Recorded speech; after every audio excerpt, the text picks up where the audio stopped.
All right, very good morning, and morning. Okay, I suddenly talk about morning. Yes, I'm still waking up. I just woke up. Okay, anyway, good afternoon, all our friends right here. Welcome down to AT Robinson Group. And yes, right here at the FinTech Hub itself, we would like to present to you a very exciting campaign right here for today, which is called the HiCool 2022 Global Entrepreneurship Competition. So this competition is actually held overseas in Beijing. But what we're going to do right here is later on we have a guest that's dialing in right here to share with us about this exciting journey on how you can potentially win yourself with a very, very grand prize right here brought to you by HiCool. Okay, and of course right here for the orientation session right here in Singapore is probably brought to you by Tiger Brokers Singapore, and on top of that we do have a lot of community partners like Quest Venture, which actually manages the Temasek Fund and help a lot of many big campaigns like your Carousel and all that to be a blue chip and unicorn. And on top of that, we have SG Tech as well, which is actually the biggest tech alliance right here in Singapore. And up next, we have Blockchain Association Singapore, which is where I belong to. And of course, also at the same time, we have the Passage that's helping us right here to spread the words to all our friends and community right here in Singapore. And with that, without further ado, and before we kickstart the program, I would like all of you to give yourself a big round of applause. Thank you so much for taking your time off to join us right here for today. Okay, so up next, I would like to actually share the host, and we do have the host right here that is joining us right here for today, and it's none other than the CEO of Tiger Broker itself. Can we have the next slide, please? Okay, so Mr. Ng, which is Tiam Chun as well, he's actually the CEO of Tiger Brokers, and they are proud to be the host for this orientation session right here in Singapore. And of course, as you can see, that there's a lot of accolades by TC itself. And right now, please join me and put your hands together and welcome Mr. Ng Tiam Chun, the CEO, for a welcome speech.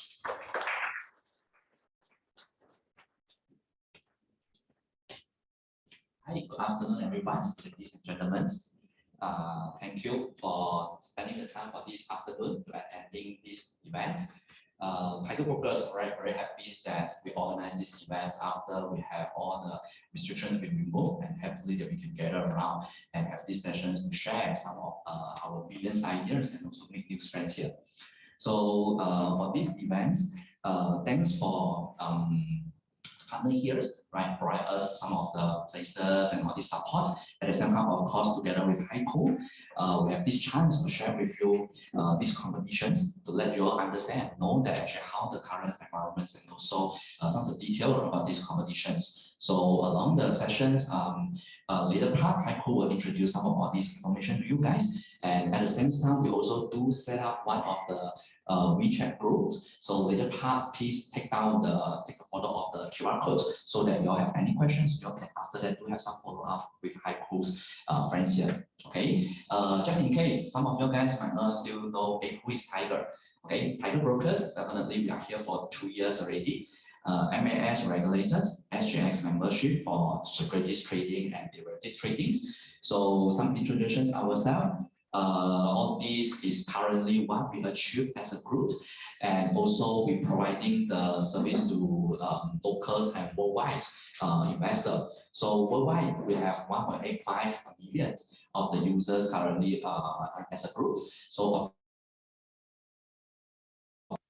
and thanks to the technologies have, right, we call ourselves fintech company, and also a lot of partnership with some of new startup, or also the unicorns company. So we get the support from all these partners because in fact, as a group in now the last 5 years, we do support a lot of all these unicorn and new company in the pre-IPO and new IPO process. So later part, maybe I can provide some others service and also figure to you guys. So this is Tiger Brokers, and of course, I mean the reputation is there is because globally we have more than 50 over global license in US, Singapore, Hong Kong, Australia, and of course New Zealand. So these are the places that currently we are actively operating in providing our financial service, not only on broking, but including some of the iBank service and also the ESOP service. Okay.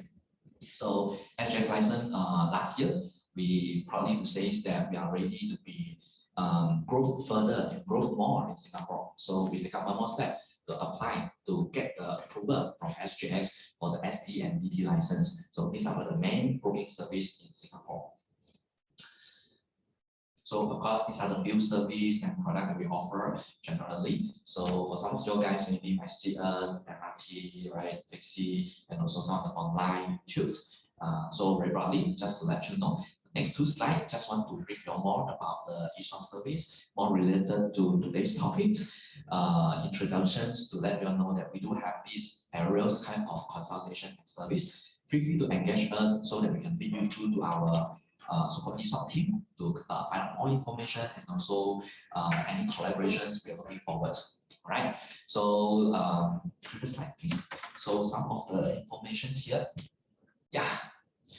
Now, of course, currently we serve more than 400 institutions customer, new or in the process of moving and or ready for a new IPO or maybe just IPO.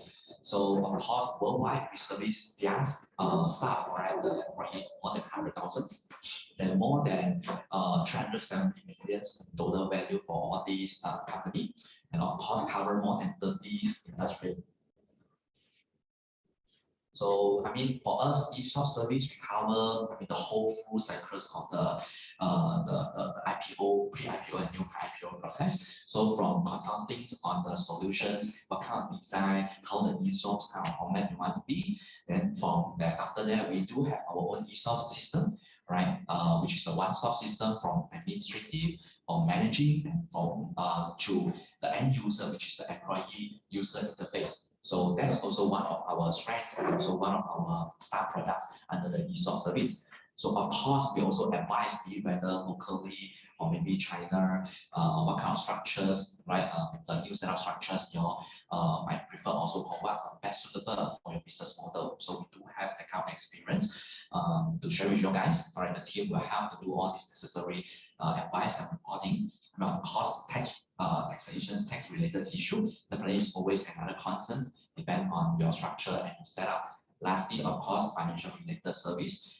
We do have all these necessary reports for US listed, Hong Kong listed kind of company to do the necessary reporting. So hopefully give you a very general view on some of the service Tiger Group can provide to you guys. So yeah, I'm looking forward that we can provide you more information. Then at last, right, maybe give you some time to take a photo of this QR code.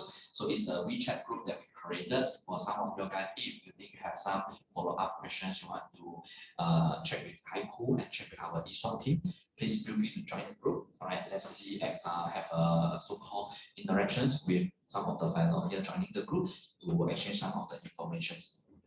Okay, so yeah, without further ado, there's a series of programs for you guys to understand more about what is happening today, and also we have invited the honorable guests here to share more information and experience on this part. So yeah, thank you so much for today, and I pass back to Wendy. Thanks. Thank you so much for a big hand once again to TC, CEO of Tiger Group. Okay, so for those friends who have just joined us, as mentioned at today itself, we do have a lot of exciting programs lined up for all of you. And of course, before we kickstart to the panel itself, which everyone is right here thinking about how to raise and how to become a unicorn, right? And beforehand, we would like to actually have your attention to the screen. We would like to play you a short video about HiCool Acceleration Program.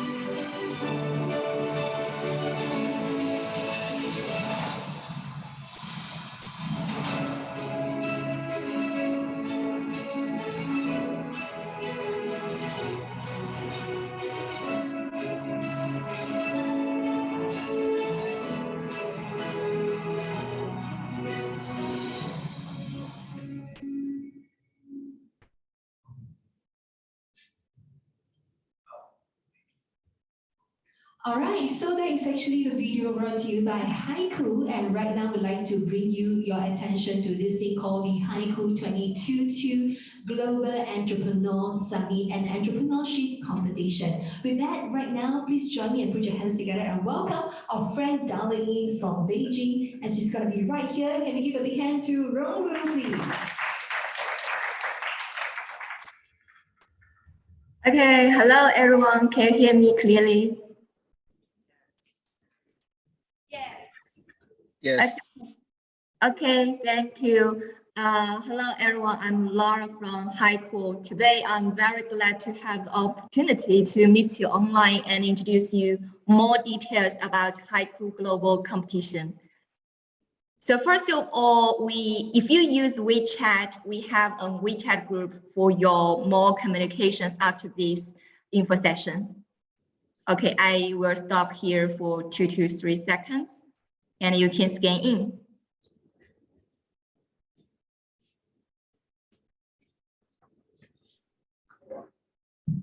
Okay, so today my introduction will mainly include 2 parts. One is about the overall situation of this year's HiCool competition. And actually, I want to introduce the HiCool brand first of all, and it is very young, which was founded in 2020, and we are fully supported by Beijing government.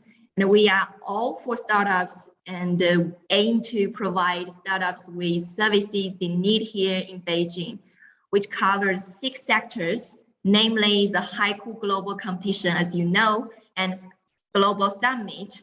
It's more like the Singapore InnoFest, and also the Business College, Industrial Park, and they will have service manager, and also we have fund, and also the digital platform. So the HiCool Global Competition, as one of the HiCool's brands, is a platform for startups to enter our ecosystem.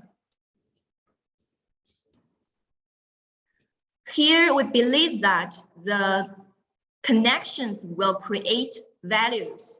So our platform is to create effective and accurate connections among all of key players in our ecosystem, to build multiple bridges among entrepreneurs, incubation parks, enterprise service providers, investment institutions, leading enterprises, and governments at all levels, so that the capital can better find the projects, and for startups, they can find investment, working space, supporting services, and policies very easily.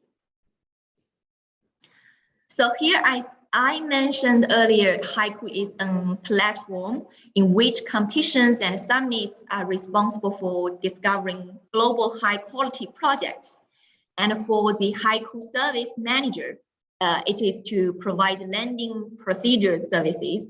They know the lending policies very well, and they can help you finish some procedures very directly.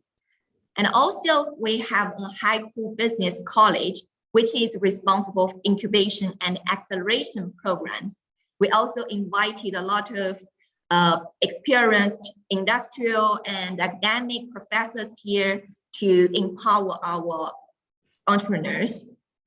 Also, we have found ourselves to provide direct financing opportunities for startup teams. And apart from that, HiCool Industrial Park, we provide office space for startup teams who have plans to do their business here in Beijing. And also we have our online platform, which can provide all year long accurate docking services for startup teams and capitals. So those 6 sectors of HiCool will work together to provide services across the whole life cycle of entrepreneurial projects. And over the past 2 years, HiCool had reached out to multiple countries and regions, a total of 6,000 entrepreneurial projects and over 8,000 talents from 84 countries and regions participated in our competition. And we totally hope you can be the next one. Also, you must have heard a lot about same kinds of competitions or challenges, and you may ask why HiCool. So what HiCool competition will bring you? There are 8 reasons I'd like to emphasize. One is about, of course, the most appealing part is the prize money. The HiCool competition set a large pool of prize money with 100 million RMB in cash every year. And there are 140 award-winning seats for you. And the second is the policy. The award winners can get a green channel settled in Beijing, as some of you might already know in Chinese, which is called HiCool, and it's extremely essential for people you know have plans to settle down in Beijing.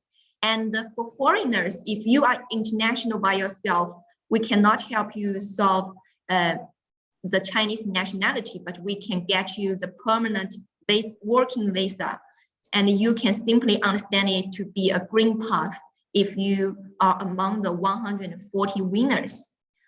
Also, we can help solve the problem of your children's education. And the third is about the glory. The winner of the last 2 years were personally greeted by the mayor and the secretary of Beijing government. And the fourth is about the exhibition. The HiCool Summit provides free booths for the winning teams to show their products or services at September. Also, the investment opportunities, any startup teams can get direct investment opportunities of HiCool Fund once they register the competition and become the participant. Even you didn't pass the final competition, but you can get the opportunity. In addition to the HiCool Fund itself, we also invited more than 200 well-known investment institutions as competition judges. And startup teams can also get direct opportunities with top VCs. Seventh is about the lending services. As I mentioned, that HiCool Industrial Park and our HiCool headquarters buildings can provide 300 square meters of free office space for up to 3 years. Last but not least, excellent teams or projects can also get free marketing support through HiCool Media Network. Okay, so let's focus on the competition itself. It is open to startups worldwide who are interested in extending their market to China or even in Beijing. Projects all over the world can sign up for the competition. This year, we set up 7 core tracks, including AR, VR, FinTech, new energy, new materials, energy conservation, and we also have medicine and healthcare, and also the cultural creativity, new energy, information technology, and also the high-end equipment, and about the agricultural technology and food tech. So if you are one of them, please feel free to come to us. Here from this page, you can see the timeline of this year's competition, which includes 5 important periods.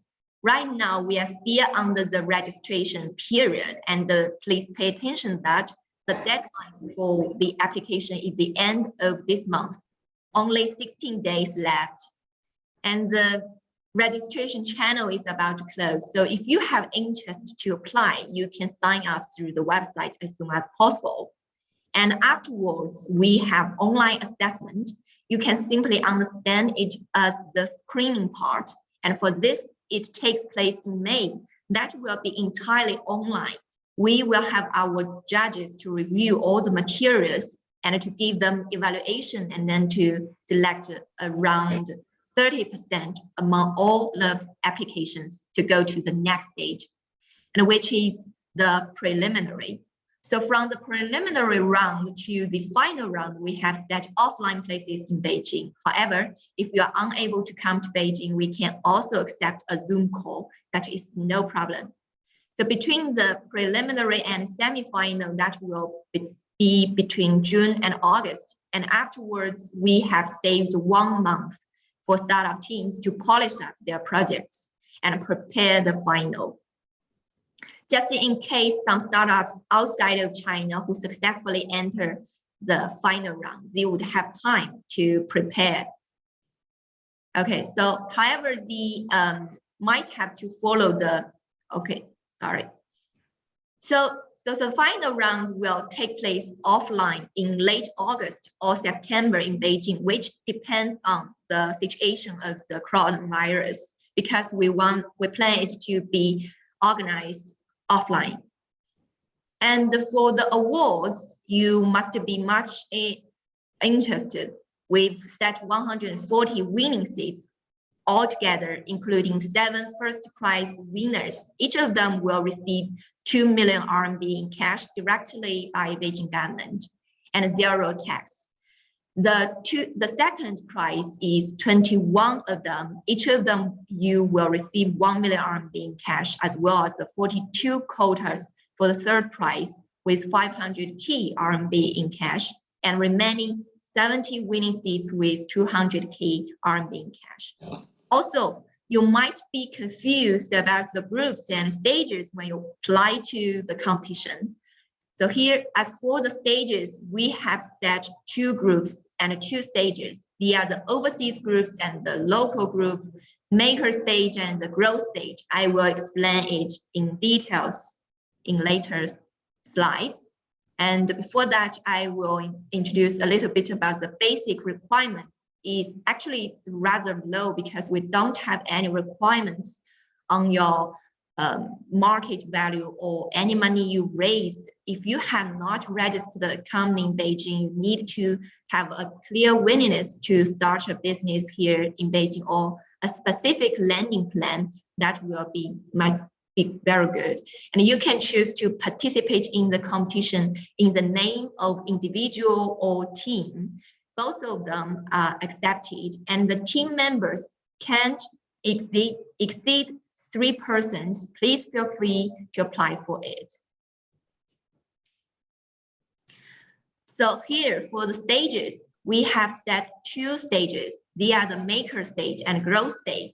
The difference between them is only about if they have already had a company or branch in Beijing before 2022, namely this year. For instance, you might have company for many years, but outside of Beijing, like other cities in China, or even other countries like Singapore. So in this case, you have already had registered a company in Singapore, but haven't landed in Beijing. You can definitely apply to our maker stage. If not, and your Beijing company time is within 10 years, you should choose the growth stage. Here is more about the groups. The competition is divided into overseas group and local group. Among them, there are 100 awards for the overseas group and 40 award seats for the local group. So overseas group refers to those who have worked, started a business overseas for more than 1 year overseas and have returned for no more than 10 years. And for the local group, it simply just means those domestic Chinese teams. For instance, they might have never been outside of China. However, their products or services are also good as well, and we encourage them to compete. So here, I strongly suggest you start in Singapore, apply for the overseas group, because according to the data of last year, the winning probability will be more than twice that of the local group. In addition, there are also differences between the overseas groups and the local group in terms of detailed requirements, such as equity ratio. You can learn more about this by our website. Here I will go through the basic info you need to fulfill when you register the competition. There are 3 parts. One is about the basic information about your company or projects. And the second is about the team members. If you apply individually, I think you can leave it blank. And also the third part is the most important part. Is all about your business plan, and which has to include your products or services details and the industry analysis, market research, business model, competitor analysis, development plan, needs of funding and trademarks, logo, and so on. Okay, so that's all about the competition. And the next, I will use a few minutes to take you back to the previous two HiCool Summit. Here you can see the first year's launching ceremony. The mayor of Beijing government, Mr. Chen Jining, attended and represent Beijing government to launch the event. At that time, the most famous entrepreneurs and investors also attended the launching ceremony, and HiCool also was broadcast by CCTV News that evening. Here, these are guest speakers of the summit in September, founders of Meituan, Xiaomi, and some very famous investors like Dr. Li Kaifu attended and expressed very wonderful speeches. At that time, the whole network of HiCool reached out to more than 450 million people, which was the news reported by CCTV. This is the photo of the launching ceremony took last year. The mayor of Beijing also attended and gave opening remarks. And here you can see some figure facts about last year's HiCool Summit. We invited nearly 300 exhibitors and 8,000 attendees. And this is the data reported by HiCool. Friends in Beijing in September, you may be able to see the HiCool flag floating on the second ring road and also the fourth ring road of Beijing. We indeed developed to entrepreneurial event in Beijing.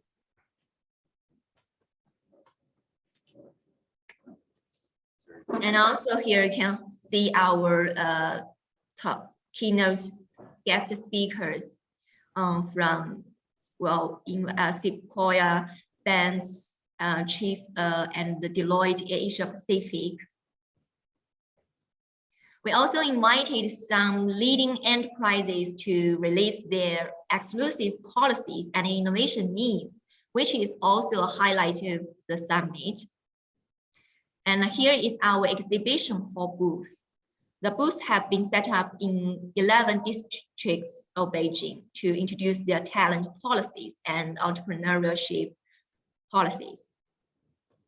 Here you can see, apart from the branding events, here some leading enterprises, they also displayed their new products like Meituan, Xiaomi, AstraZeneca. Unlike conventional exhibitions, they show more about the technology, not just the branding publicity.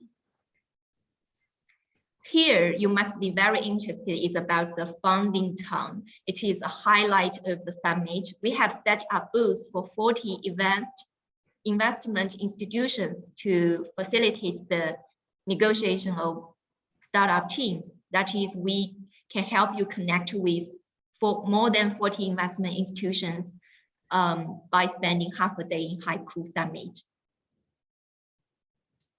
Also here, internationalization has always been a feature of HiCool. So last year, we invited more than 50 institutions from more than 20 countries and regions to participate in the exhibition. This page is about the list of the institutions or corporate partners we currently collaborate with, and in which Sequoia and Here House are strategic partner of HiCool. This list continues to expand every year. So if you want to collaborate with these institutions or companies, please sign up for HiCool and become HiCoolers. And here we have some QR code for you to know more about us. First one is the WeChat group that you can enter in and exchange with us for more details about the competition. And also we have the secretary of the of the competition who can help you to fulfill some detailed info then, and also our HiCool official WeChat account. So that's all about HiCool and my introductions. So thank you all for your time, and thank you for the Tiger Brokers organization. So if you have any questions, please feel free to ask us. And I'm now with my other colleague, Winnie. We are here ready for your any questions. All right, so we opened the floor to questions and answers. Anyone have any questions? You can just raise your hand. We'll pass you the mic for questions. And HiCoolers from Beijing will be able to answer your queries on the spot. Anyone?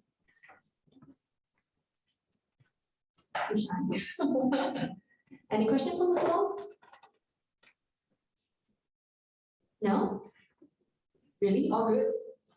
Yes, a question. Okay, hang on a bit, Yeah.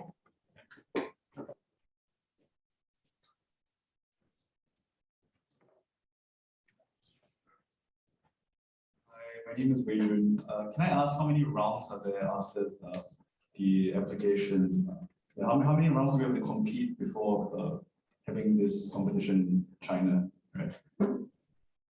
Okay, including the online assessment, there will be 4 rounds, and also the final competition. There will be 4 rounds, as you can see here.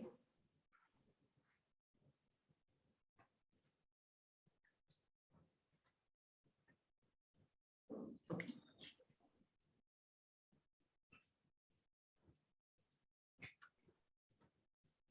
Is that clear? Include from the online assessment to the preliminary and the semi-final and also the final. Totally 4 rounds. All right, we have another question from the floor.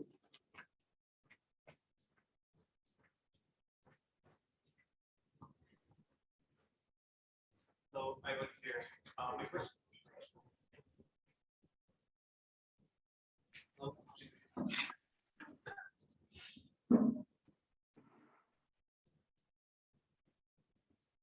Okay. Oh, that's fine.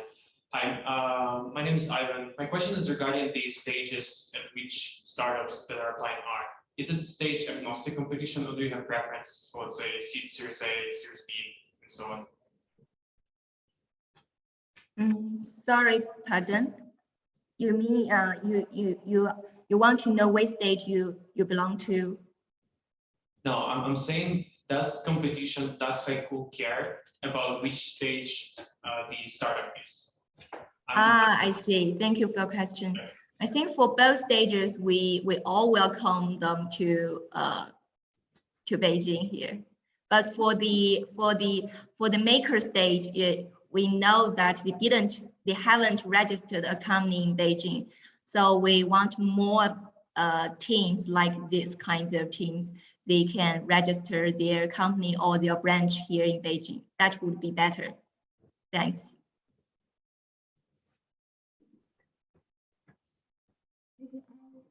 Any other questions from the floor? Sorry, my colleague Winnie want to Speak. something. Okay.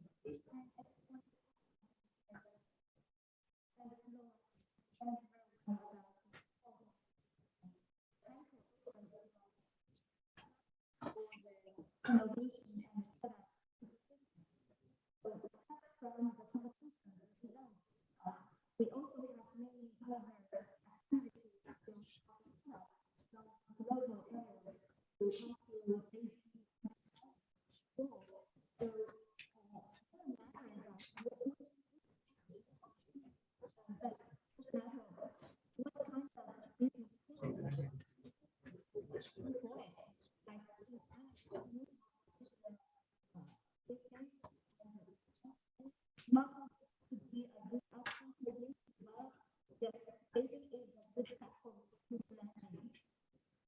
Okay, thank you, Winnie.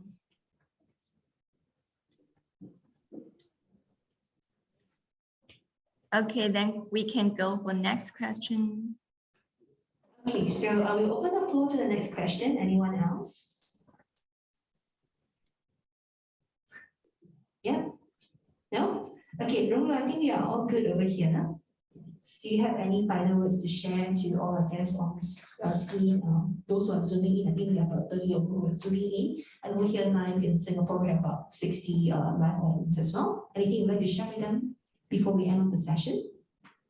And also one point I have to emphasize is that if any teams want to apply for our competition, you can use the invitation code from the Tiger brokers.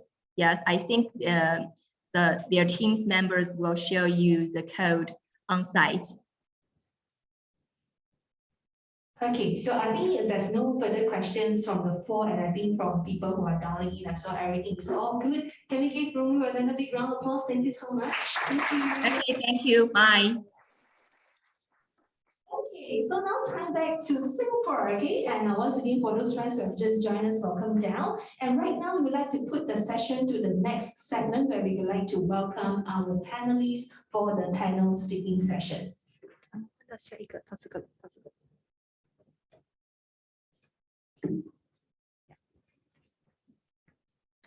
Okay, so today itself, we have arranged a very long series of panelists right here to join us for this session. And of course, give us a little bit of time. We're going to present to you the panel and of course the moderator as well. Okay, so let's pan the screen to the moderator. The next slide, please.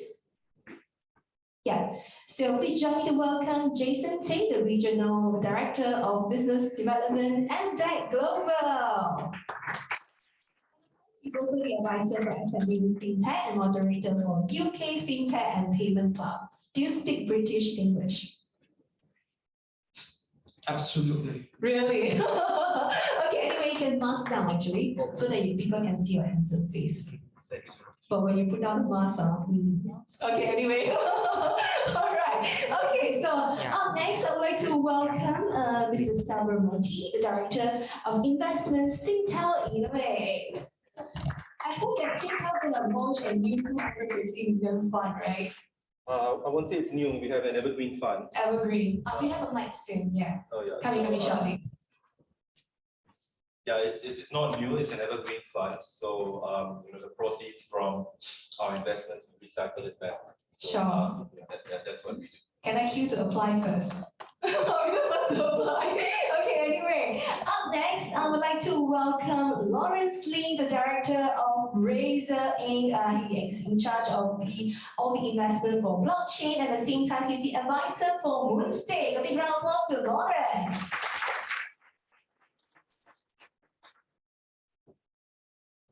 And up next, we have Ms. Elena Chow, and she's actually the founder of Connect One, and of course, at the same time, mentor of German Accelerator Southeast Asia. A big round of applause to Elena. Up next, we're supposed to have John over here, but just that he couldn't make it because he do have an overseas trip very soon, which is actually happening today at 6 o'clock. And just in case you're not aware, he actually owns the biggest Ethereum mining farm in Singapore. And right now he's actually not around because he has to fly over to go and set up a new mining farm and all that. And but not to forget, today we do have a friend that is representing. He's also from the startup space as well. Can we put our hands together and welcome Mr. Lo Boon Sung, the CEO of Globalize, also the president of Entrepreneur Organization Singapore Chapter, and last but not least, mentor for ASEAN Business Mentor Network. And I need to pass my mic to you.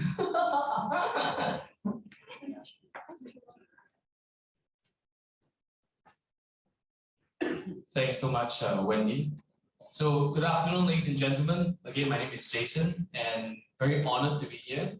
Once again, before I start, I'd like to kind of express my heartfelt appreciation to HiCool, and also Tiger Brokers, for having myself and the rest of this amazing panelists here with us live before you today. So today we're going to talk a bit about the VCs and founders' perspective on things. Personally, for myself, I have been an ex-banker for most of my career, and I moved into the world of fintech in 2019, and I currently lead the business development for MTech, which is a high-growth fintech based in Singapore. So one of the things that I wanted to say is that, it's always a very interesting relationship between the VC, the founders, the company, the media. There's so many parts to talk about in this ecosystem. And today we're going to get this amazing chance to ask my friends on my left, today on your right, their views on how to dispel, maybe share a bit of snippets of golden wisdom that happens behind the scenes. So I'm going to start off with the first question. And most of the time, you read a lot of VC newsletters, you ask the interviewees and say, what are the top 3 things that you look at as a VC when you invest in a company? Top 3 things. But today, because it's Thursday and it's before the long weekend, we're going to go fast and furious. I'm going to ask Salvan and also my good friend Lawrence, just what is the one thing that you need to look out for? And is the only thing, it's like if you have only one thing to choose, what is that one thing that you would need to have in your VC company that you're going to fund into, the company you're going to go invest into? What is that one thing that you need to see? Salvan, Lawrence? Okay, so can you guys hear me? Yeah, so I break it up into 2 parts. It really depends on the stage of the company. If it's a very early stage company, the key thing that we would likely look at is the team construct, whether they've got the right people in place to execute, right? One of the common cliches you hear, if you have a great idea and an average team, or an average idea and a great team, which would you go for? And in an early stage company, you almost always go for the great team. The reason is, if they encounter a hurdle, they'll be able to pivot and they'll be able to adjust around it. However, if you have just an average team, even though they have a great idea, they may not be able to execute. So early stage, you always look at the construct and you go for the team. If you're in a later stage company, where they've built it out and they have gone slightly further along in their journey, then I would say the key thing I would look for is sustainability in a company further along its journey, right? You want to look at a company and invest in a company that is going to be able to stay the course, that does have a plan and a path forward, and is going to be around, in the future. So that's how I hope that answers the question, but that's how I would break it up. Thanks, Salvan. Lawrence? Right. As for me, I really think that it's always for the team, and the important part here is the co-founders, the core members, how persistent they are. Can they hit failure? Because I do realize, especially at this part of the region, people once they have failures, they stop sort of like give up. This is especially true in the crypto industry, where I think for 5 years, half of the people left before the ultra bull run, and now they regret it a lot. Right? So it just, can they take the heat? Can they continue to persevere even though things are really tough? But how we justify that is through their performance, their past, and also how they fare when we show them the hard questions, and of course peer review, and just a judgment of character. Thanks, Lawrence. I like the fact that you mentioned 5 years ago, anyone who bought Bitcoin 5 years ago would not be in a tough situation right now, if you know what I mean. Yeah, so maybe let's pivot a little bit towards our founders, right? We have Boon Xiong and we have Lena, and both are very clearly leaders in this scene today. And I believe that they would have a certain amount of experience working with VCs in their respective companies. I wanted to ask also a bit of the relationship between the VC and the founders, right? We always say that the VC comes in to try and help with the money, known as the money man, right? The money man, I hate to sound like mafia-like, but if the money man comes in and say, hey, here's the money, right? And I can't do an Al Pacino voice, but the point is, they're going to say, hey, here's the money, and I want you to go reinvent yourself, right? At the same time, as a founder, what level of involvement is considered healthy? What is reasonable? So I'm gonna put the spotlight on Lena and Boon Xiong. Elena, if you may again share your views. What do you think is a healthy level of involvement from the perspective of a VC on your board? Okay, I mean, firstly to clarify, so I'm not a tech founder per se, but I've worked with more than 150, maybe more, founders over the last few years, helping them to build successful teams. I also coach, I do leadership coaching for founders.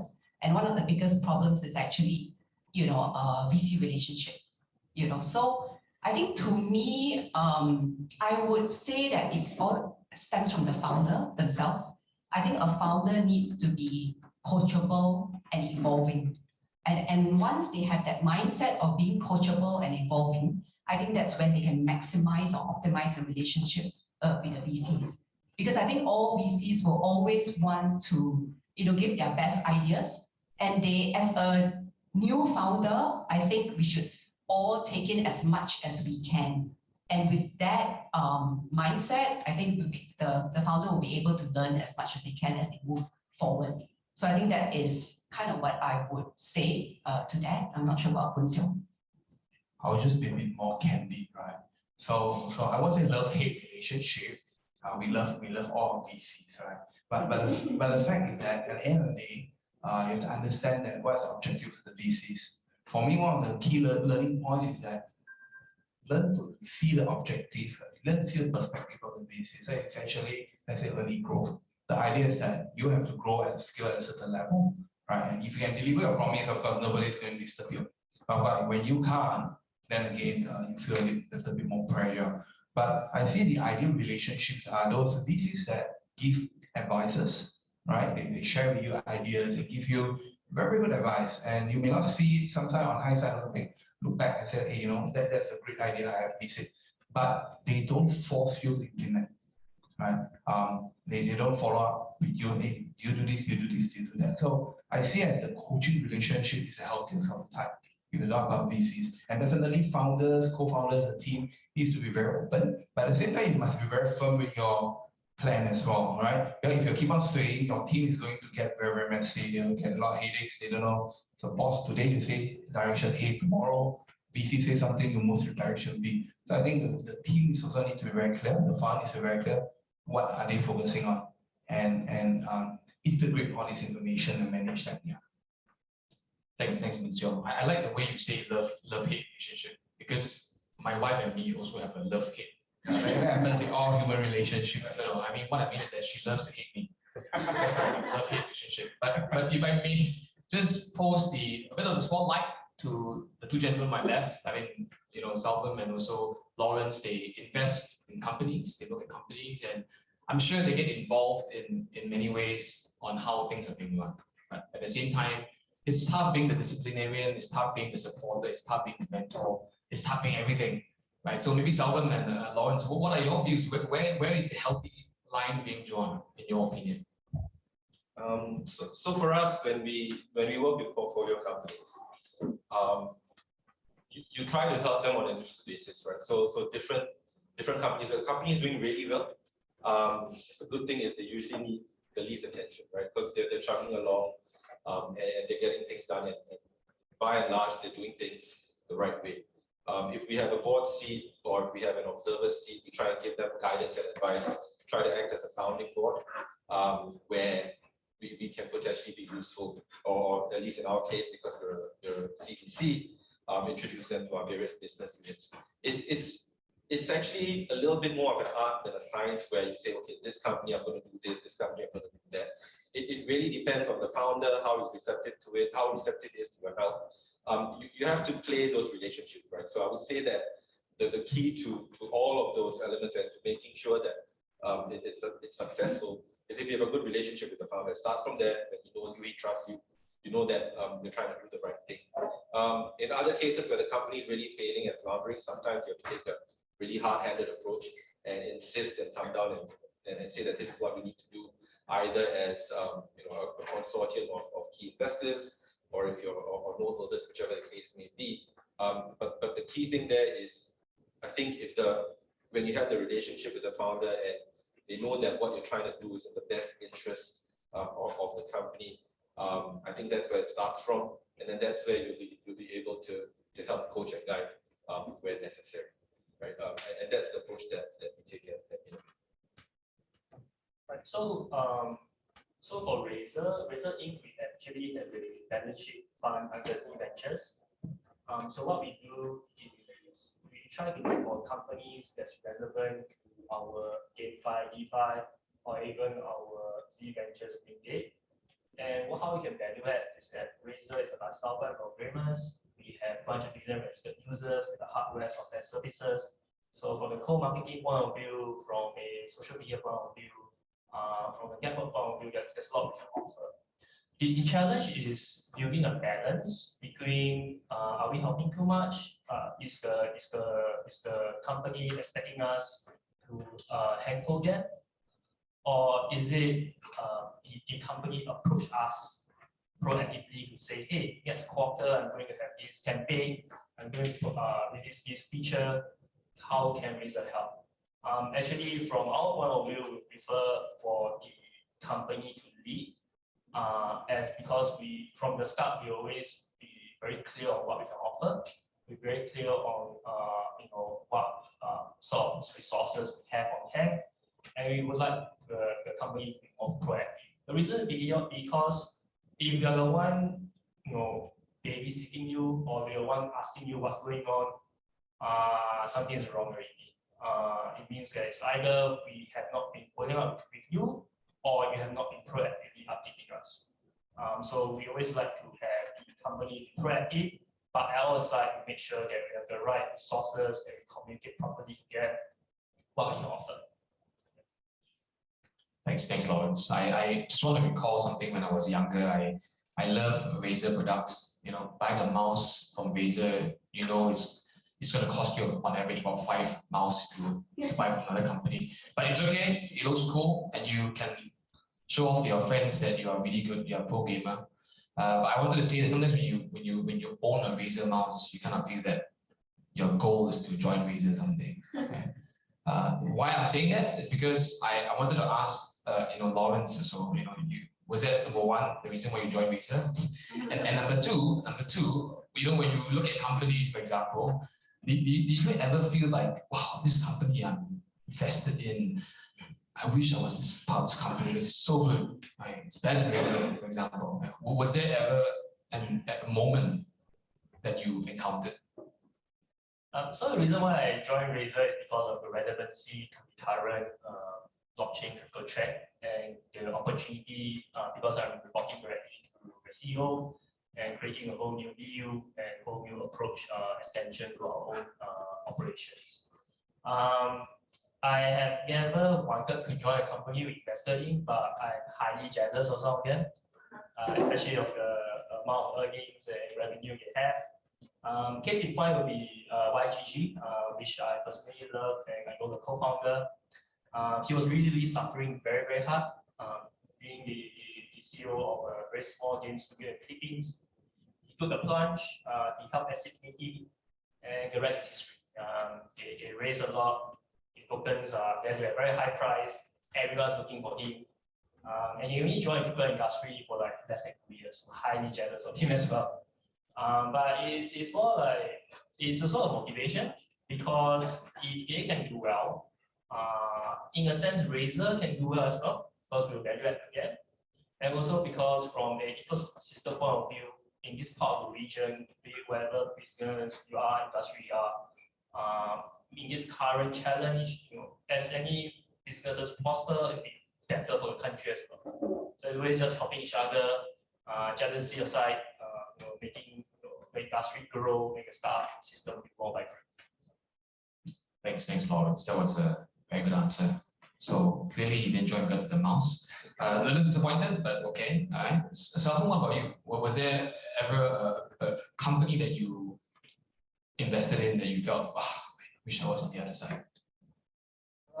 I mean, we invest in a very diverse range of companies. At least where I am in my career currently, I've always enjoyed the investing side of things, and allocating capital rather than being an operator. That may change going forward. And I've seen some really great companies, doing some really great things.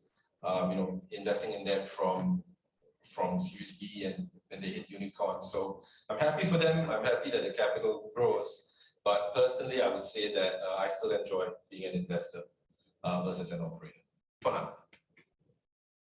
The important word is for now.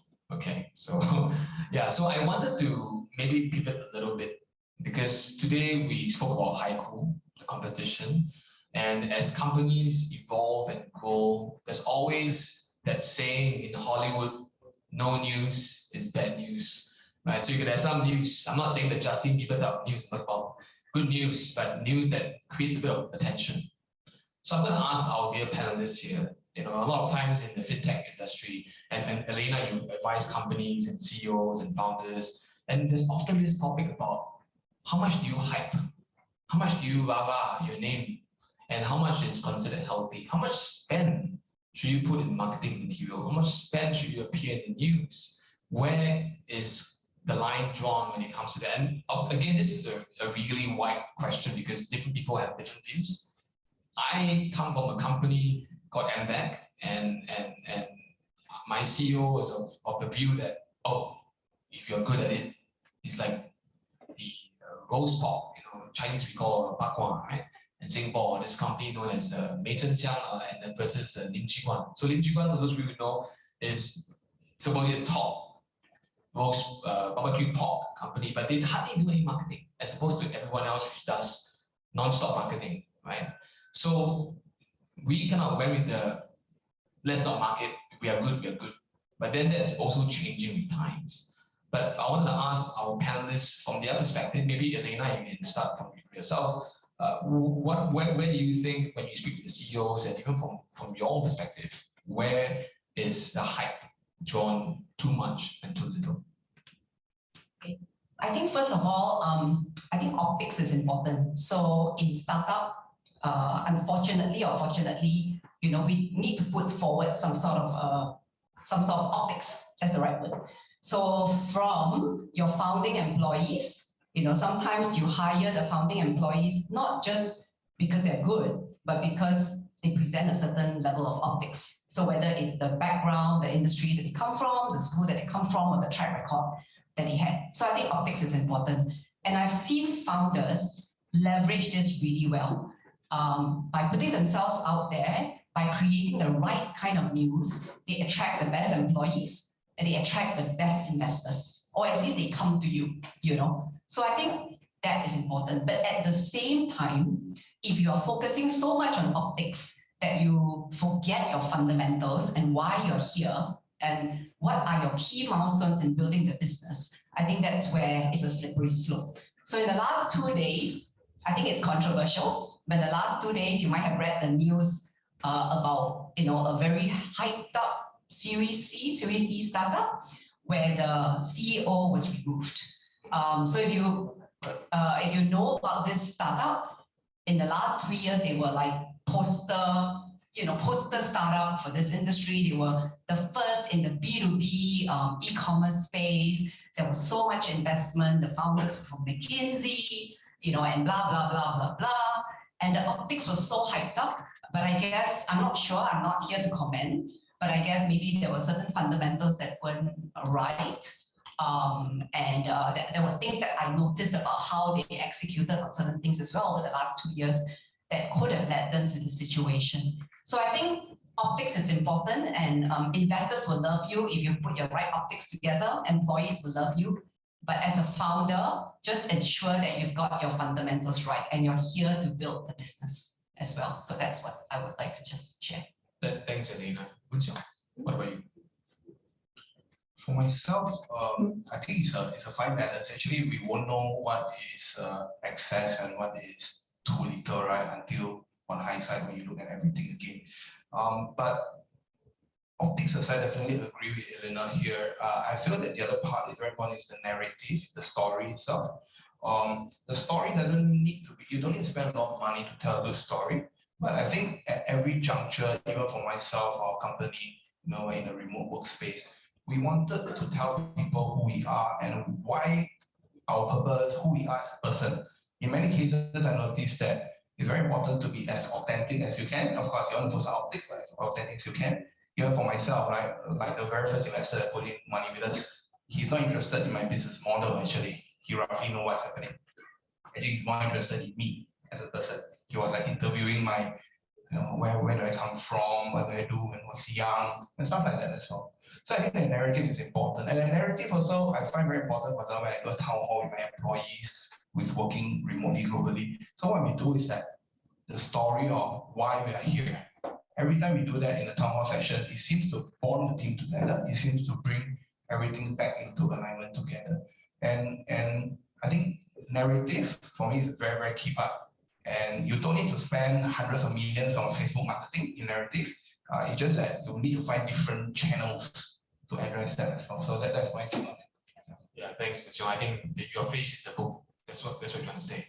If you have a good, look in the public, people will look at you and say, that's a good leader. And definitely with good leadership, I'm not saying all the time, but we all do see companies that rally behind a very strong leader and end up becoming really successful.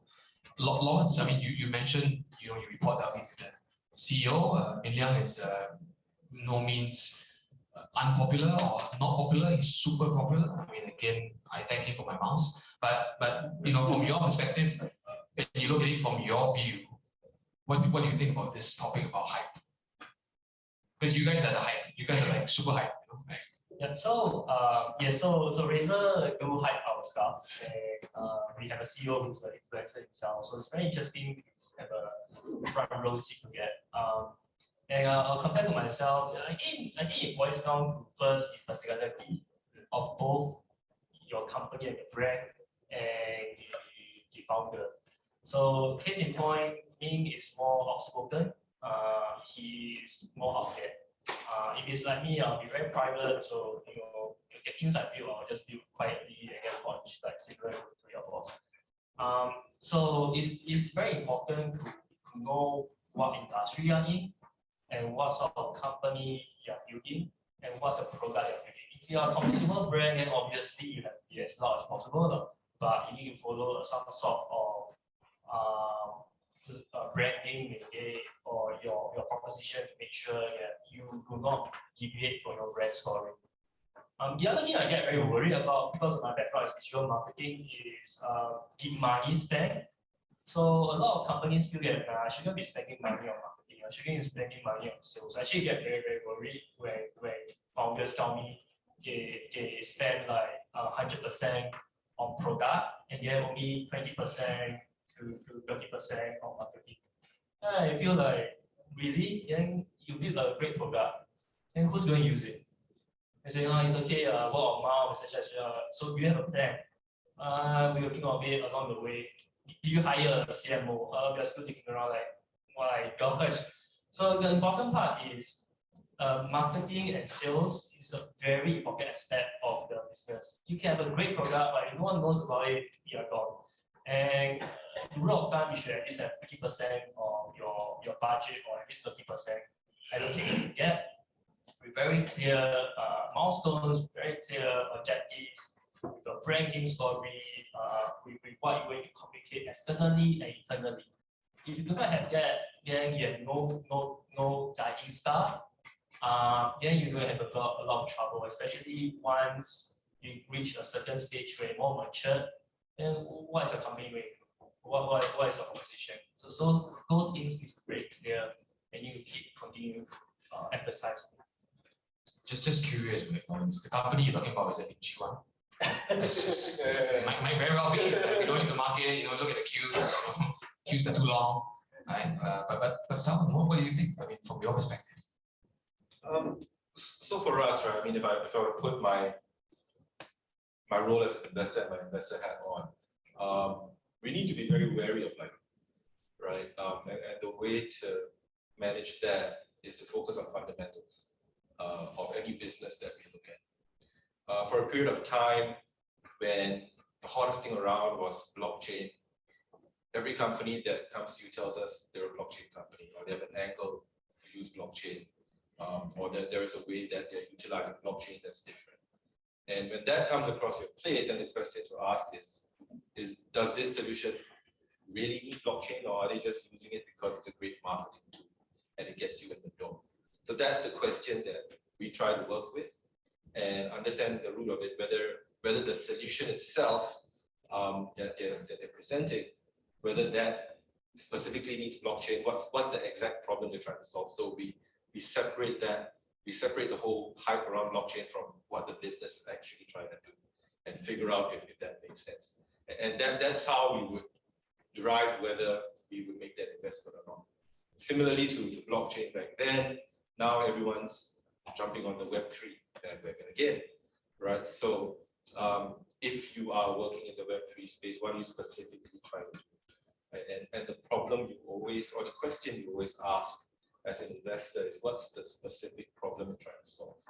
And try to understand if it's relevant, if it's current, and similar to what I mentioned earlier, if this is sustainable, whatever you're trying to do. So hype isn't always very bad, because a very hyped up company could be a great company when it gets on your radar, but you need to filter it down, at least from our perspective, into core fundamentals before you make any investment. Thanks, Alvin. I want to pivot a little bit into leadership and retaining talent. The Singapore market, as we all know, with the COVID situation over the past 2 years, the advent of talent coming from overseas has been tough, right? Because of the border controls. At the same time, to give a reflective look at the tech market, for example, the lack of supply, and the fact that we have fintech companies here, we have banks here, you have the Web3 companies coming in, exchanges coming in. All of these companies need talent, need tech talent. And research has shown that in the past 12 months or so, tech itself has gone up in terms of salaries by 40 to 80%, depending on the echelon of their rank and higher. But that aside, I wanted to just kind of paint the picture that talent is always a mix of demand and supply. But at the same time, from my panelists' point of view, when they speak with the founders and they speak with the core team, the central nexus of leadership, right? It comes to a very important point of, do we keep the same people that were with us from day one? And how do we motivate these people to carry on this journey? Because entrepreneurship is a tough journey. And maybe I would just like to put the spotlight on Elena, because Elena, you advise a lot of companies and CEOs on talent retention. What kind of advice would you give some of our aspiring companies that are joining the HiCool program, and also maybe our guests here? Is there any advice you would give to say, how do you retain this core group of talent? So I think I guess most of you are maybe earlier stage startups. So the first thing I'd like to talk about is actually building human capital or building your team is similar to building venture capital. So if you the way you raise venture capital, you would apply that to how you raise human capital, which is to build your team. So if you would spend a lot of time pitching to your VCs just to get your first investment, you will spend the same amount of time pitching, to get your talent.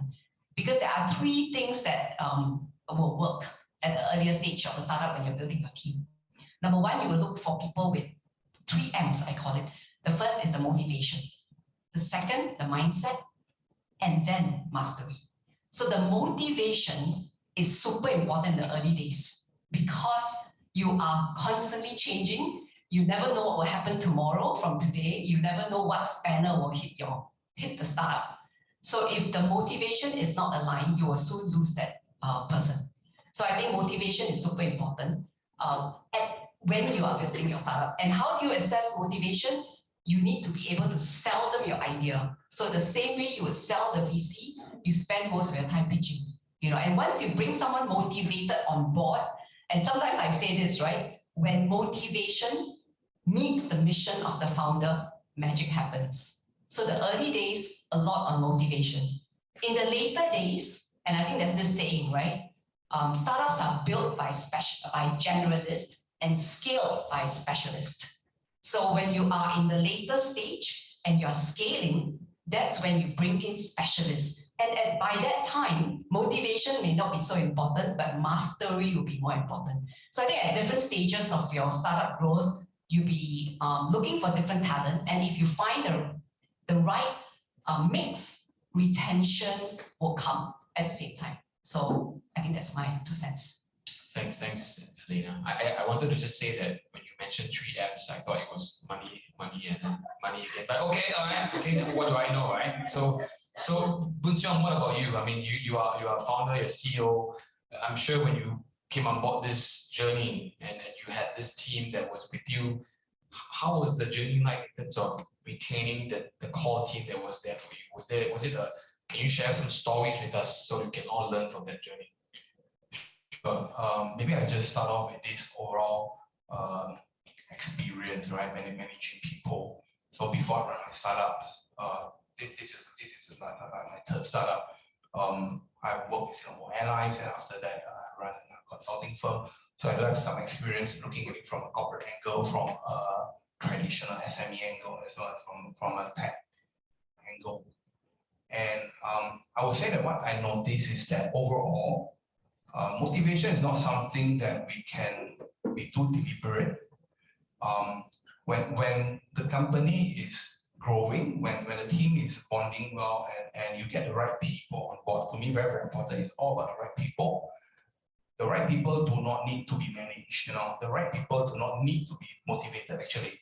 The right people just need to be guided. Once in a while, you can inspire them a bit, coach them a bit, and then you leave them there to run for you. So one philosophy that I practice in my company is that if you need to manage a person, you got to manage the person out.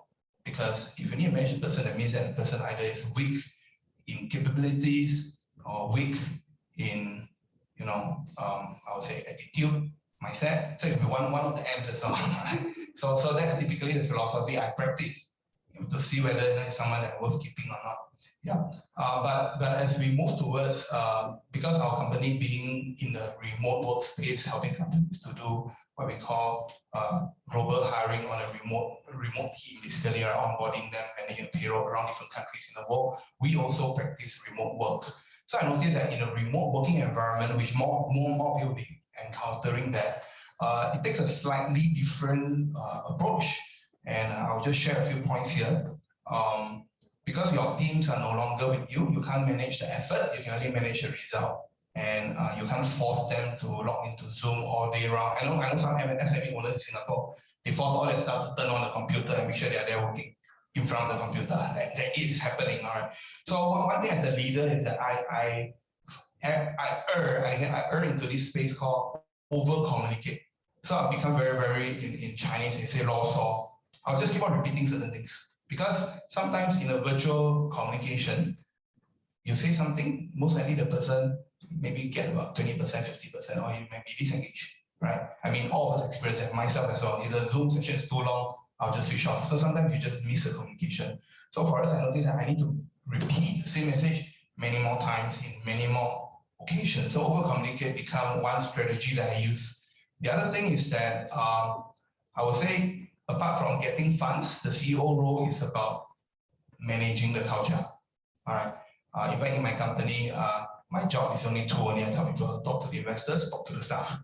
Right. So actually, like onboarding program, pulse check with the team, I actually personally take care of it. I have a team helping me, but generally it falls under the CEO directly. I find that's a lot more powerful. In the past, I hired a HR person to run. It's different when the founder talks to a staff directly and engage them. The whole experience is different. They feel they're more recognized, and all these little brownie points, right, being recognized, it plays a lot bigger in terms of motivation. So that's what I found as well. Yeah. Thanks, Boon Siong. I'm gonna ask Lawrence a question. So, is it true that Razer gives out mice to staff to empower them? I mean, they only came out with 3 M's, right? And then there's a 4th M. I gotta give something, and if not, I'll look like a loser. Yeah. Can you answer that question quickly, and then we can move on to Q&A? Yeah, we do get free mouse and a free chair. So NC. Thank you so much. That was a good answer, ladies and gentlemen. Round of applause for my panelists. Well, another M would be someone to give you mobile phones. No. I think give us minutes. No, also. It was a bit of a downer, but okay, all right, thank you so much. I'm gonna now open up to the floor for questions, and anyone on Zoom that you'd like to ask questions, please feel free to post them in the chat segment, and we can take them out and address that to the audience, the speakers. So again, feel free, raise hands. We're not giving away free mouse today, but you may get a Tiger Broker additional bag that you see in front of you right now. Any questions? Oh, we have a gentleman right there. Like it's faster or? Yeah. What do I give you? Okay, then take the mask off. Is it on? Yeah. Okay, my name's Barry. I'm really intrigued how you started off the session in terms of the founder having to bend. Now, there's a presumption there that the VC knows more than the founder, which isn't always the case. And there's no doubt that both sides have a lot of experience. The question is, who has the wisdom? None of you guys have talked about experience and wisdom. Where does that come into the equation?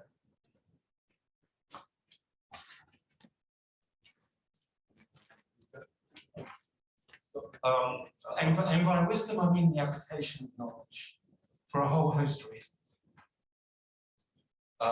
Just so that I make sure I understand your question. Your question is around if there's a difference of opinion between a founder and an investor. How we handle that? I'll give you the example. Yeah. I'll have the thinking. I think you were talking about something about a young lady, right? Now, the interesting thing about that young lady was having people around her who could have guided her to make the right decisions. The people around her who actually knew what was going on. Now, whether that's in-house or out of house, that's a different story. Who's to know what goes on with it? But my point is, I mean, how old is she? 30? 31? Really? Excuse me, I'm not knocking millennials or anything. I'm just trying to get this balance, because I'm an OG, okay? I'm an old fella. But I'm trying to get this balance between, you know, where everyone talks about diversity. The only diverse element that is never really talked about is this thing called age and experience. I'd like to know what you guys think about it. Okay, so I'll take a stab at that, right? So, from my perspective, right, that's why at the start when we asked, you said what I look for in a company I'm about to invest. I'll look at the team, right? So I wouldn't put someone's age and experience as the be-all and end-all, right? I take it into consideration as a complete construct. So if this person is an individual, say straight out of Harvard, you know, whatever, right? So smart as a wit, really talented. The question that I would then ask is, okay, you've got all the intelligence, but can you execute? Can you deliver on your plan, right? So those are, and you probably will get that from kind of conversation with that person and their team, and that's why you try and make that assessment. There's no guaranteed slam dunk that you get it right, but do they have the various elements in place that will put them on the path to potentially succeed? As an investor, I think that's the best call you can make. If it is a high risk type of founding team where they're all really young, then you police it a little bit more. If you've got OGs like yourself, then maybe you can take a slightly more hands-off approach. But it really is an art, at least from our perspective. And you look at a well-rounded team that has the right elements to execute. I think that's what we would do. In the case of the recent case that came up, whether it's an oversight, whether she had, I mean, I can't comment without knowing the full details. It could be a whole host of things, right? Theranos, that example, that's crazy too, right? And you had really seasoned people there, so it can happen. Well, what I would say is, if you're an investor, be proactive and do whatever it is that's in your power to prevent it from happening. It's easier said than done. Can I comment?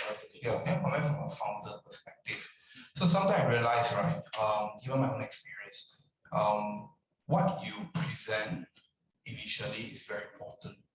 When you try to hype too much, you may put yourself into a vicious cycle.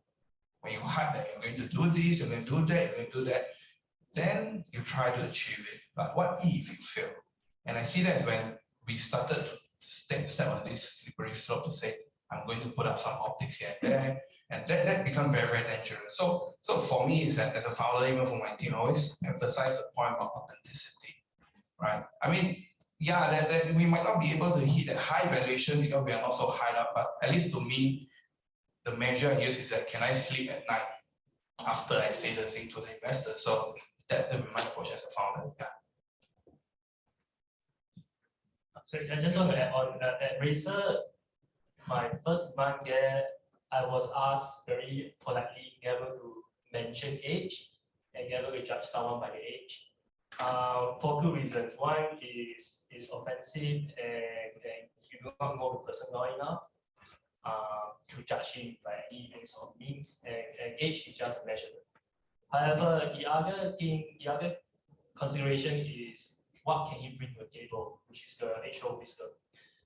So that's why for us, for all the teachers we get or the compliments we get, we never ask their age. There's no need to review. Are you married? How old are you? Are you divorced? We don't care about that. What we care about is, are you passionate about your team? Is your team legit enough? Can you deliver based on your proposition? Are you solving a big enough problem? Is a solution good enough? The dynamics here is, like for example, for myself, I'm still young, so I can't like lecture again. We still have some sort of respect and some sort of dynamics between the different companies that we partner with. But what we try to bring to the table is our expertise. Like for example, I know I'm doing blockchain, I know I'm doing marketing, and I know the resources we have at Razer, and how can we better that to get partner company. Sorry, I just want to add one line note is that I always tell the team and investors is that business is actually the science of correction. So you will constantly need to recorrect. It's never forever, whatever is going to happen. It rarely happens that way. So to me is that how can we then continue to pivot along the way? And for me, it's really about if I can be an intern forever, that means I want to learn forever. So that's the philosophy. So. Yeah, here, thank you for your presentation. So actually, I'm Ihab from fintech industry. I don't know if I'm associated with this fintech industry or not, but I hope my feedback is something we can discuss or I hear your feedback.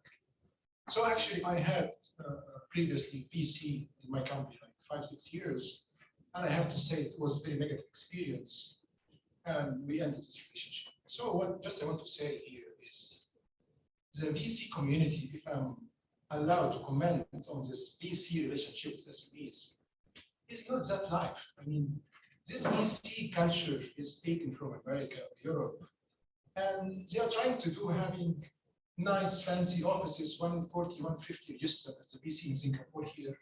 And they are working like real estate offices, just maybe going, using the strategic location of Singapore to travel overseas. Actual VC industry, I'm sorry if anybody here can remind me with actual success story. You have taken an idea or technology and support the entrepreneur to go from scratch to multi-billion dollar. I wish anybody from you give me one success story in the last 20 years. The second issue is we all understand success is the relationship between risk and reward. High risk, high reward, zero risk, zero reward. So most of the VC we have talked on our journey, they need high profit, very close to success tomorrow, zero risk. I couldn't find these guys. Anybody can comment from your side. Tell me what is the magic in zero risk, high profit. That's all. Thank you.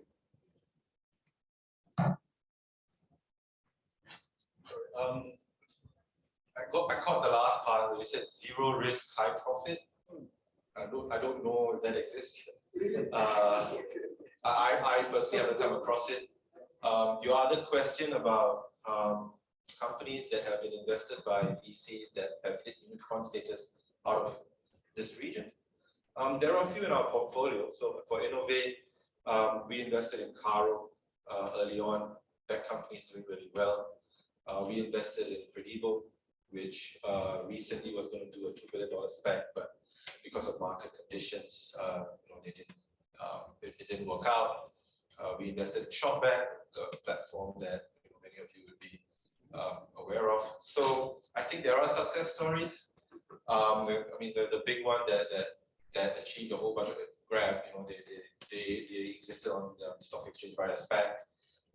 Tokopedia or GoTo recently listed as well. So they've taken VC money. I think the examples are there. If your question is how much input value or influence the VCs had in getting them there, I don't have an answer for that. I think it's ongoing. In some cases, it's greater. In some cases, it's less. But it really is dependent on a case-by-case basis. I don't think there's a specific secret sauce. The same VC could invest in 3 different companies and 2 hit unicorn and 1 completely crashes and burns. That's just the industry. I hope that answers the question. Just to add on, so before I joined the typical industry, I was actually in a startup, so I always was doing startups and stuff like that. So one of the reasons why I joined crypto was exactly because of the VCs or the angel investors who turned out to be devils, and it sort of turned me off. And guess why? I was very interested in decentralized and getting investments directly from the community and stuff like that. That being said, I guess from my own experience with VCs and more mature people with their own wisdom is that they can come out as very blunt and cocky, especially angel investors, but some of the things they say do make sense. So it's more of being able to control your own ego or control your own temper, because some of things they say are quite crude, and try to digest what they say and make things happen. Just so that you can, one day tell them, hey, I hit 1 billion valuation, thank you for your lesson, and make him feel jealous for not investing. The other thing is, it's always about the term sheet. So obviously, the more revenue you have, the more valuation you have, the less equity you give out. So this is the challenge for all companies in startups, where how can I get more money for giving less? I'm not asking you to consider crypto, but there are other ways of getting funding. There's also many other ways to get experts to advise you more. VCs are not the only way, but I still feel it has a certain amount of leverage and experience and network and resources, and guess why it's still around even after all these years. In fact, if you ask me, I think not every not every startup needs to be, VC invested.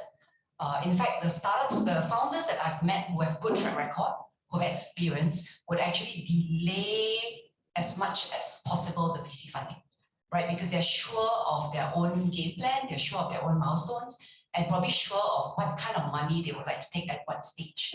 So I think not every startup needs to be VC invested in that way. So yeah. I mentioned earlier as a perspective for VCs. I learned one thing, right, as a founder. I just be very blunt, right? I mean, the VC is not going to care about my purpose. Yeah, they're not going to care about my people, right, or processes or all these things. That's what we founders are passionate about. That's why we are in business. But we have to understand the VC perspective at the end of the day is that they buy you so they can sell you to the next guy. All right, very bluntly. So take that perspective in when you work on that. And then how can you make yourself more sellable? And then with that, I think that becomes easier as well. Yeah, ups and downs definitely. I can relate to that. Yeah, but it has its own strength. And for me, the purpose of choosing VC is simply because of the ecosystem supporting and programming and global connection. So to us, that become our strategic choice. Yeah. Hi, my name is Iman. Thanks for all the answers. I have 2 questions, but they're tied to each other. So, okay, one. So both. It would be interesting to hear from all these three perspectives, from corporate VC, coach perspective, and founder perspective, is that the founder from the seed stage to, let's say, Series D stage sort of has to play very different roles. So on the Series C, on seed, let's say, it's more of a product manager really, plus business developer. In Series A, it's different. Series C, Series D, it's more of a member and shareholder. So from the VC perspective and coach perspective, do you somehow help the person on this like journey of evolving and changing this role, or you're just trying to look for some traits from the very start that, okay, this guy, now he's average, let's say, business developer, but he can be a great shareholder for this company. And interesting to hear from the founder perspective as well. How was this journey from you?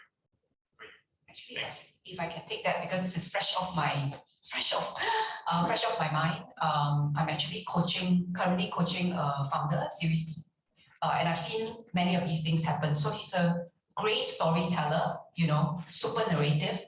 Idea is good. He's a good product manager as well, and he managed to raise lots of money, build the product till today.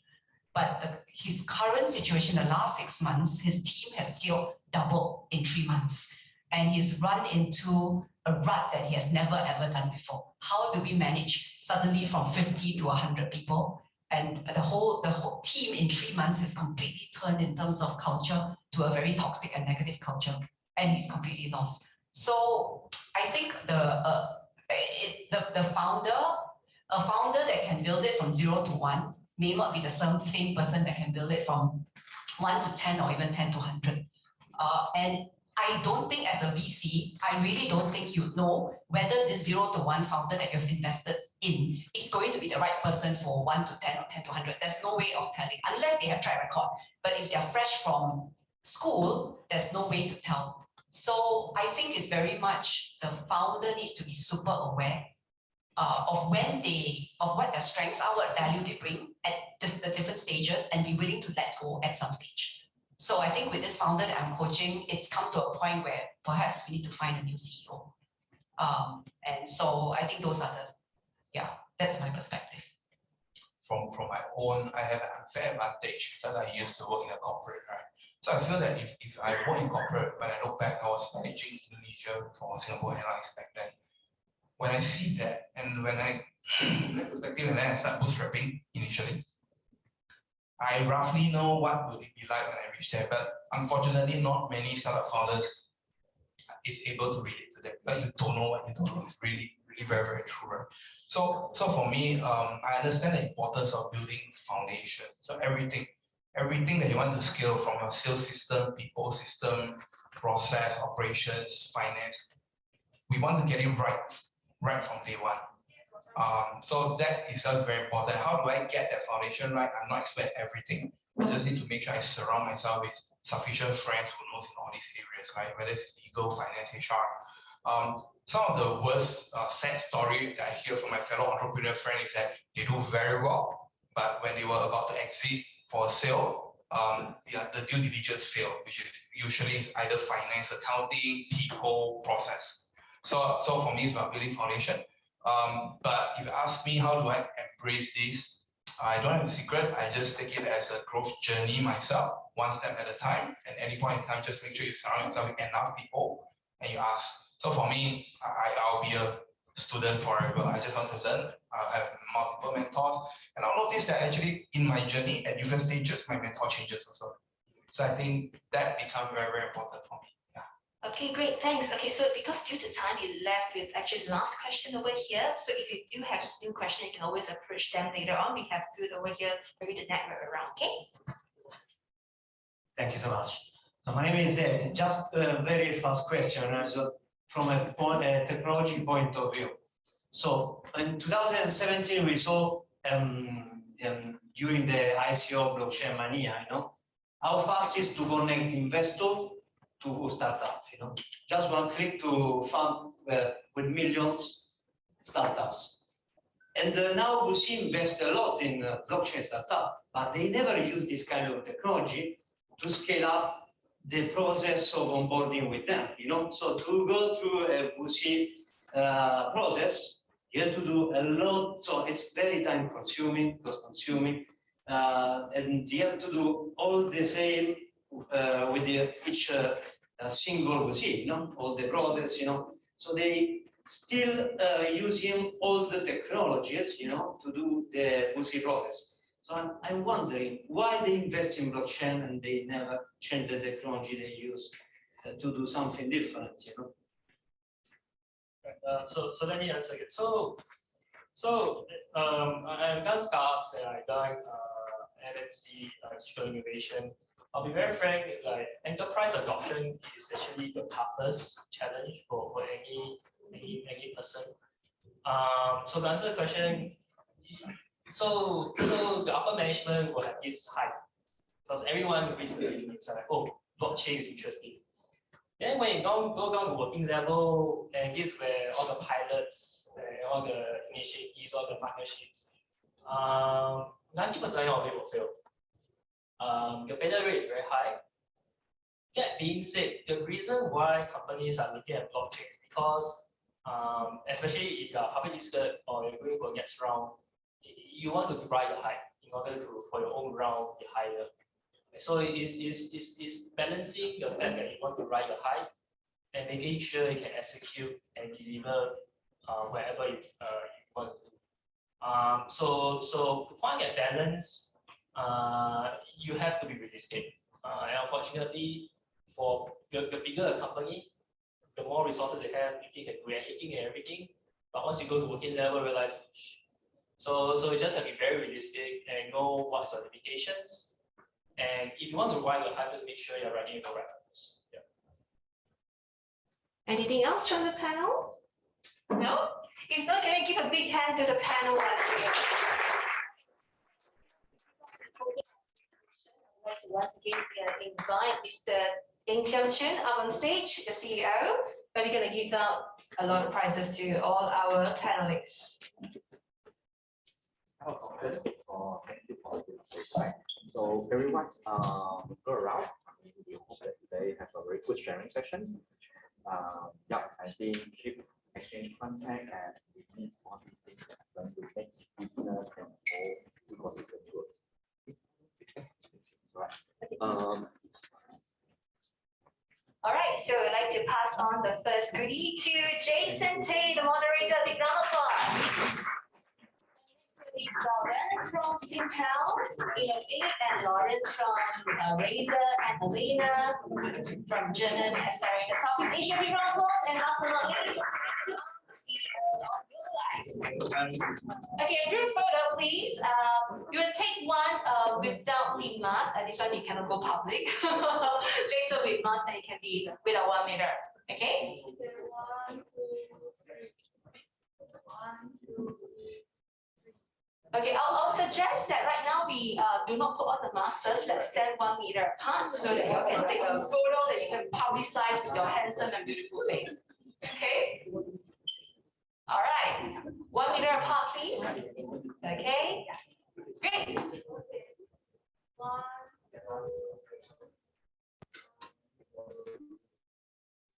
And now mask on, and you can just take a close photo. Last one. Yeah, mask on, they can stay close without 1 meter. Yeah.